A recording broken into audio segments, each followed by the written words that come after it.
گرد و خاک روی نیمکت را با گوشه ای از آستین آهار زده اش پاک کرد و لحظه ای دمی تازه کرد.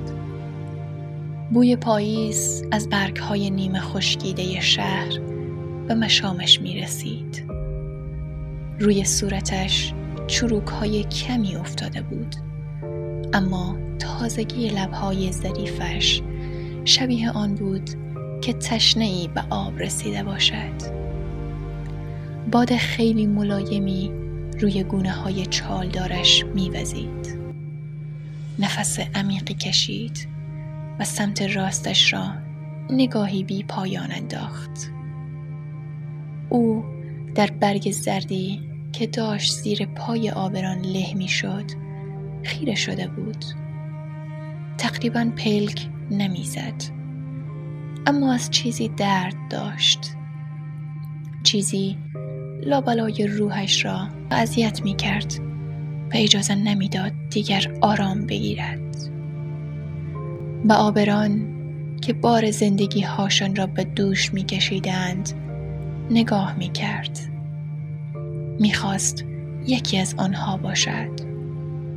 می‌خواست با کفش‌های پاشنه بلندش روی جاده‌های شهر، در حالی که زیباییش همه دنیا را به سوی خود می‌کشاند، قدم بزند.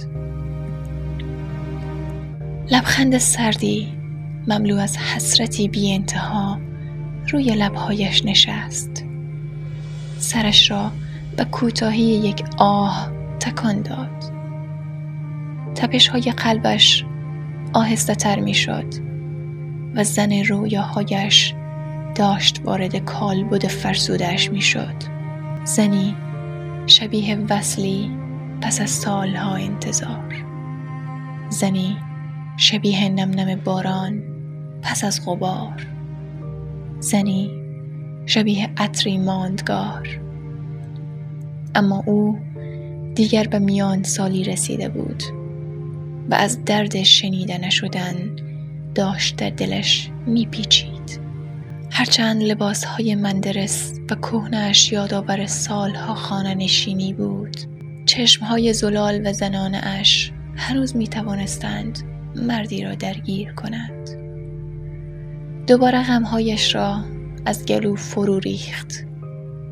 از جا بلند شد و به قدم زدن در پیاده روهای سرد روزگار ادامه داد.